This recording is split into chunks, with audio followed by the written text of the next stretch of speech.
तो hello friends, welcome back to the real talk. और भाई आज एक और नई कहानी के साथ मैं आप लोगों के सामने।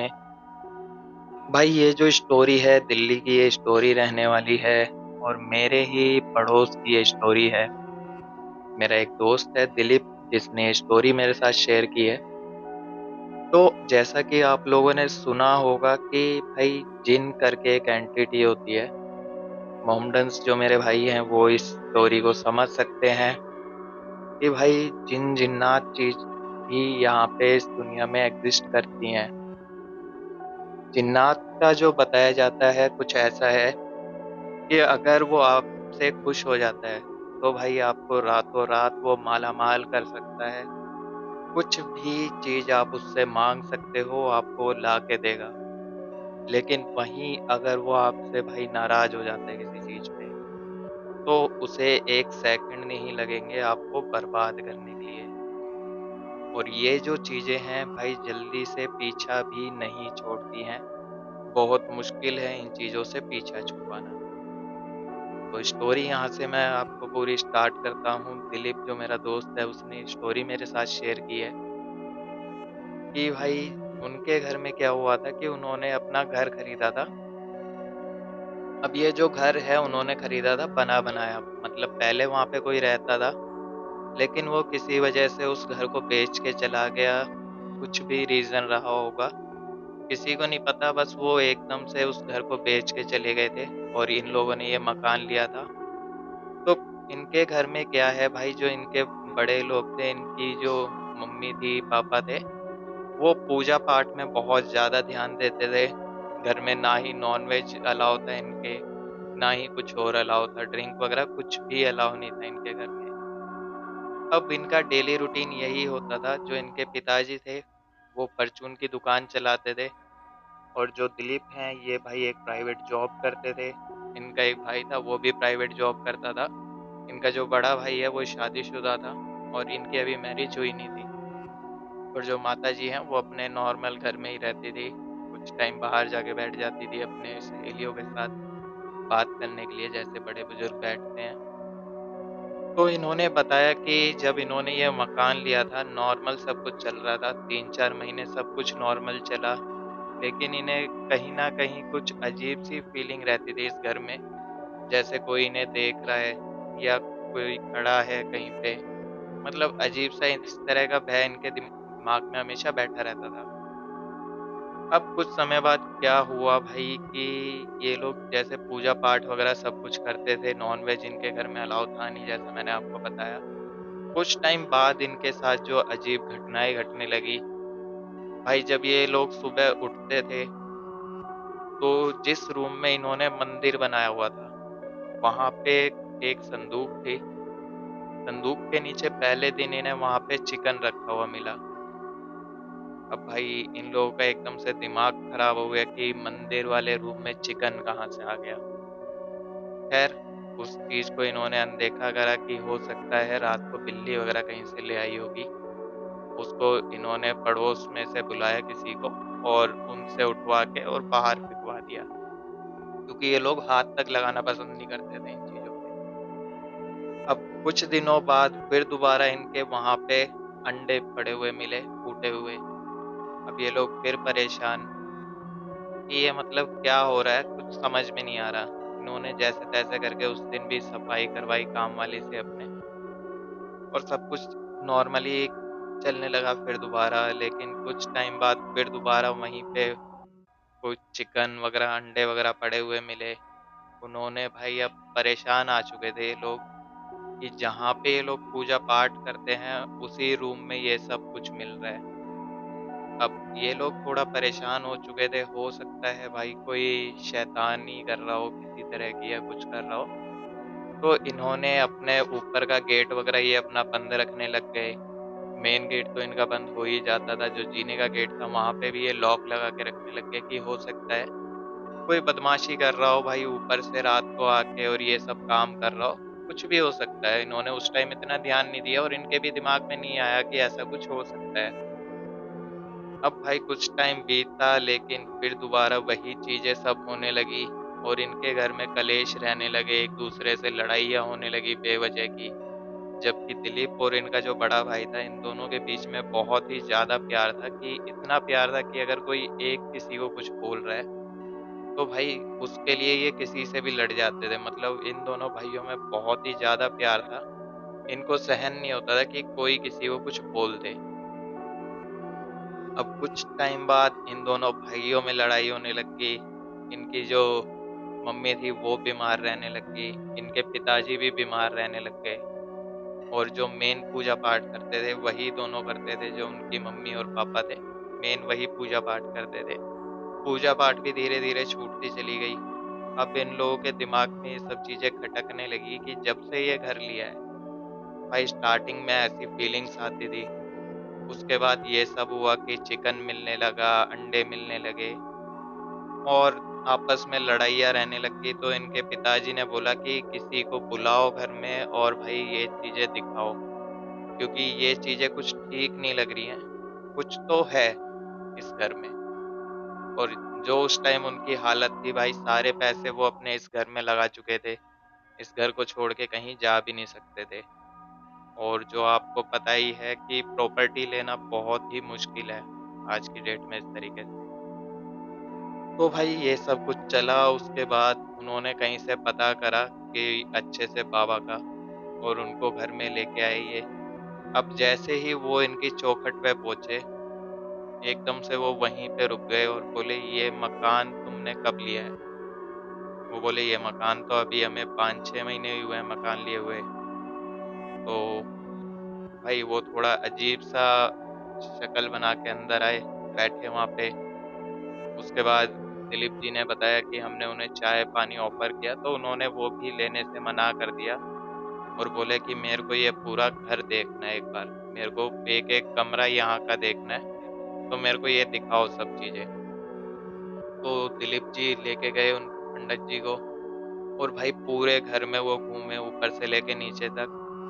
लेकिन जैसे ही वो पहुंचे उस पूजा वाले रूम में, एकदम से उन्हें कुछ फील हुआ, जो बाबा आए थे, और उन्होंने बोला कि ये मकान तुमने बना बनाया लिया था? तो दिलीप बोले, हाँ हमने बना बनाया मकान लिया है, और यहाँ पे पहले जो रहते थे, आई थिंक कोई मोमडन वगैरह रहते थे, लेकिन वो यहाँ से बेच के चले गए, तो ये मकान फिर हमने ले लिया था डीलर से। तो पंडित जी बोले कि इस घर में जिन्नात का साया है। अब दिलीप को इन चीज़ों के बारे में कुछ नॉलेज नहीं थी, तो वो बोले, ये जिन्नात क्या होता है, मतलब मैं समझा नहीं। तो बोले, मुझे तुम्हारे पिताजी से बात करनी है। तो भाई पिताजी के पास लेके गए दिलीप अपने। वहाँ पे जाके पंडित जी ने उन्हें बताया कि यहाँ पे जो है एक जिन्नात का साया है, और जिन्नात नीचे तुम्हारे इस रूम के नीचे गड़ा हुआ है, और उसकी जो आत्मा है वो अभी भी यहीं पे है। अब जैसे ही दिलीप के पिताजी ने ये बात सुनी, उनका भाई एक एक रोंगटा खड़ा हो गया, क्योंकि वो जानते थे कि जिन्नात आखिर होता क्या है, क्योंकि वो पुराने टाइम के लोग हैं, तो उन्हें सारी चीज़ों की नॉलेज थी। तो वो एकदम से परेशान हो गए और बोले कि अब क्या करें हम? तो पंडित जी ने बताया, देखो मैं तो इसका इलाज नहीं कर पाऊंगा, मेरे बस से बाहर है ये चीज़। मैं बस कुछ ऐसा कर सकता हूँ जिससे ये चीज़ शांत रहेगी। अब भाई उन्होंने पंडित जी ने कुछ मंत्र वगैरह पढ़ के, और एक उन्हें नग टाइप की चीज़ दी, और उन्होंने बोला कि ये जो है इस चौखट पे बांध के जा रहा हूँ मैं, जब तक ये चीज़ बंधी हुई है तब तक तुम्हारा कुछ नहीं बिगड़ेगा, सब कुछ नॉर्मल चलेगा। बस किसी भी तरह ये चीज़ यहाँ से टूट के नहीं गिरनी चाहिए, क्योंकि वो पूरी कोशिश करेगा कि ये चीज़ यहाँ से हट जाए, क्योंकि जब तक ये चीज़ यहाँ पे है, उसकी जो शक्तियाँ हैं कम हो जाएगी।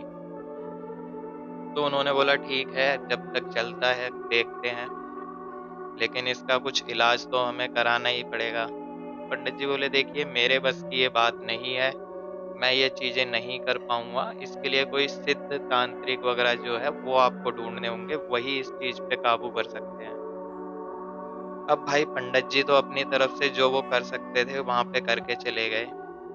अब 2-4 दिन बीते, सब कुछ एकदम नॉर्मल हो गया था, दोनों भाइयों में लड़ाइयाँ भी कम हो गई थी, और ऐसी कोई भी चीज़ अब उन्हें मकान में मिल नहीं रही थी। लेकिन अचानक से जो वो वहाँ पे पंडित जी जो बाँध के गए थे, वो अचानक ही एक दिन दोपहर में टूट के गिर गया अपने आप ही। जबकि अच्छे से उसे मजबूती से बाँधा हुआ था, लेकिन वो अचानक ही वहाँ से टूट के गिर गया। अब उनके पिताजी वो चीज़ देख के परेशान हो गए, उन्होंने जल्दी से वो दोबारा बाँधा। 1-2 दिन चला लेकिन वो फिर दोबारा वहाँ से गिर गया। और जो इस बार गिरा, तो भाई जैसे ही वो चीज़ नीचे गिरी एकदम से उसमें आग लग गई अपने आप। अब सोच सकते हो कि उस टाइम भाई क्या मंज़र रहा होगा, क्या उन लोगों पे बीत रही होगी। और उसके बाद तो भाई उनके घर में जो एकदम से कलेश बढ़े और चीज़ें सारी उथल-पुथल होने लगी उनके घर की। वो बहुत ही ज़्यादा परेशान हुए, वो भागे-भागे गए उन पंडित जी के पास और बोले पंडित जी ऐसा-ऐसा हो गया। तो पंडित जी बोले मैंने पहले ही कहा था कि वो चीज़ पूरी कोशिश करेगा वो जिन्नात कि वहाँ से हट जाए और उसने भाई ये चीज़ कर दी है, तो मैं तो कुछ भी नहीं कर सकता हूँ अब इसमें। अगर मैं दोबारा से उस घर में गया, तो चीज़ें और ज़्यादा बिगड़ जाएगी। तो उन्होंने बोला पंडित जी अब कुछ तो रास्ता हमें बताओ। तो पंडित जी ने अपने गुरुजी का उन्हें नंबर दिया कि एक बार आप इनसे बात कीजिए, शायद ये कुछ कर पाएँ इस चीज़ में। अब उनके गुरुजी से बात की गई तो गुरुजी ने भी भाई हाथ खड़े कर दिए कि भाई जिन्नात वगैरह का मैं कुछ नहीं कर पाऊँगा, लेकिन मैं एक अघोरी जो हैं उन्हें जानता हूँ, वो आपकी मदद कर सकते हैं। लेकिन उन्हें ढूँढ पाना बहुत मुश्किल है कि वो कहाँ मिलेंगे उनका, क्योंकि जैसे कि आप जानते हैं जो भाई अघोरी होते हैं, ये जल्दी से लोगों के सामने नहीं आते हैं और अगर आपको मिल जाते हैं तो भाई आपकी सारी दुःख पीड़ा ये दूर कर देंगे। तो उनसे पूछा कि भाई आप बताओ कुछ सुराग दो कहाँ पे ये मिल सकते हैं या कुछ भी।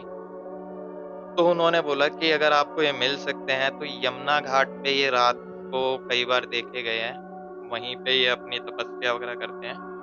अगर ऊपर वाले ने चाहा तो आपको ये मिल सकते हैं वहाँ पे। तो ये लोग गए भाई यमुना घाट पे। शाम के टाइम ये इधर-उधर ढूँढने लग रहे थे, कोई कहीं नहीं मिला जैसा गुरुजी ने हुलिया बताया, ऐसा कोई भी इंसान वहाँ पे दिख नहीं रहा था। अब ये लोग परेशान होके वहीं पे यमुना घाट पे मंदिर के सामने बैठ गए, हाथ जोड़ के कि भगवान अब आप ही कुछ बताइए। तभी अचानक वो अघोरी जो है, भाई जो हुलिया उनका बताया था, सामने से वही अघोरी जी हैं, सामने से आ रहे थे। अब ये लोग भागे-भागे गए और उनके पैरों में पड़ गए। अब अघोरी जी है जो थोड़े पीछे हुए और बोले क्या हुआ?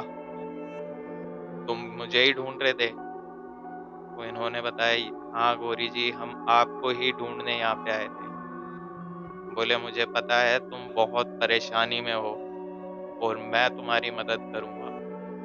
अघोरी के ये वर्ड सुन के भाई ये लोग भी चौंक गए कि भाई इन्हें कैसे पता है ये सारी चीज़ें।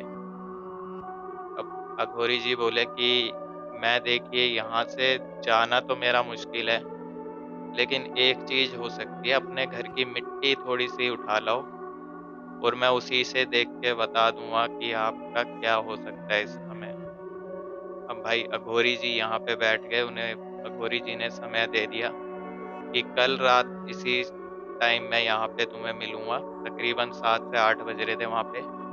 बोले इसी टाइम मैं यहाँ पे ही घाट के किनारे जहाँ पे लाशें जलाई जाती है, वहीं पे मैं तुम्हें मिलूँगा, वहीं पे आ जाना। अब भाई ये लोग भागे-भागे आए घर पे और दूसरे दिन जैसा अघोरी जी ने बताया था, अपने घर की मिट्टी लेके ये पहुँच गए अघोरी जी के पास। अब अघोरी जी अपनी तपस्या में लीन थे। अब इन लोगों की इतनी हिम्मत नहीं हो रही थी कि ये अघोरी जी को उठा सके उनकी तपस्या से। ये वहीं पे बैठे रहे कुछ देर, घंटे बीते, 2 घंटे बीते, 3 घंटे हो गए। तब जाके अघोरी जी ने अपनी तपस्या से उठे और बोले, "आ गए तुम?" तो इन्होंने बताया, "हाँ, जैसा आपने बताया था हम अपने घर की मिट्टी ले आए हैं, ये लीजिए।" तो अघोरी जी ने वो मिट्टी अपने हाथ में ली और उस पे फूँक मार के अपना हाथ खोल के देखा, तो वो मिट्टी एकदम काली हो गई थी। तभी अघोरी जी ने बताया, "तुम्हारे घर में जो जिन्न है, पिछले 100 सालों से उसकी हड्डियाँ वहाँ पे गड़ी हुई है। और इस घर में जो भी आएगा वो बर्बाद हो जाएगा जब तक ये हड्डियाँ यहाँ से नहीं निकलती। तो भाई दिलीप के पिताजी ने अघोरी जी के पैर पकड़ लिए और बोले हमारी इतनी अभी हालत नहीं है कि हम इस घर को छोड़ के किसी नए घर में जा सकें। अब हमारे पास कुछ भी नहीं बचा है। इस घर में रहने के सिवा हमारे पास कोई दूसरा रास्ता नहीं है, तो आप कुछ कीजिए। तो अघोरी जी ने बताया कि जो वो कमरा है, उस कमरे को पूरा खुदाई की जाए। कम से कम भी 15 से 20 फुट आप जब खुदाई करोगे तो वहाँ से हड्डियाँ निकलेंगी।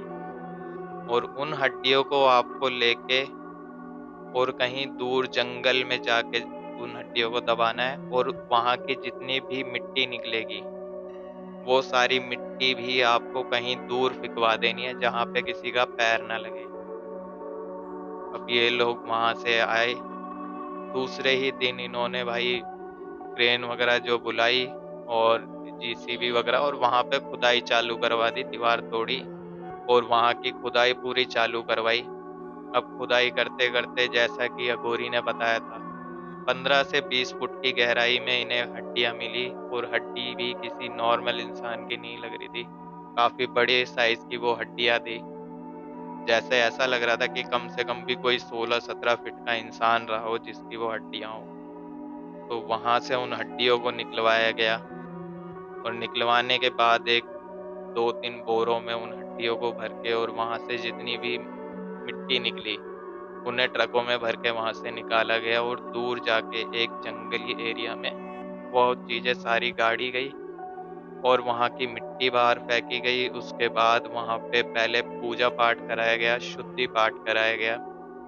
उसके बाद वहाँ पे नई मिट्टी डाली गई, और उसके बाद से ऊपर वाले की दया से आज की डेट में सब कुछ उनके घर में ठीक चल रहा है। अच्छी तरक्की कर रहे हैं ये लोग। लड़ाई झगड़े इनके खत्म हो गए हैं। जो बीमारियाँ इनके घर में थी, वो भी खत्म हो चुकी है। तो भाई नए घर को लेने से पहले एक बार चेक ज़रूर करवा लें कि उस घर में सब कुछ ठीक है या नहीं है। जो पुराने बने हुए घर मिल जाते हैं, कई बार हमें सस्ते मिल जाते हैं, देखने में अच्छे होते हैं, लेकिन उनके नीचे जड़ों में क्या चीज़ गड़ी हुई है, ये किसी को नहीं पता। तो भाई आज की ये स्टोरी कैसी लगी आपको, हमें ज़रूर बताइए। नेक्स्ट वीडियो में नई स्टोरी के साथ मैं आप लोगों के साथ फिर मिलूँगा। तब तक के लिए बाय।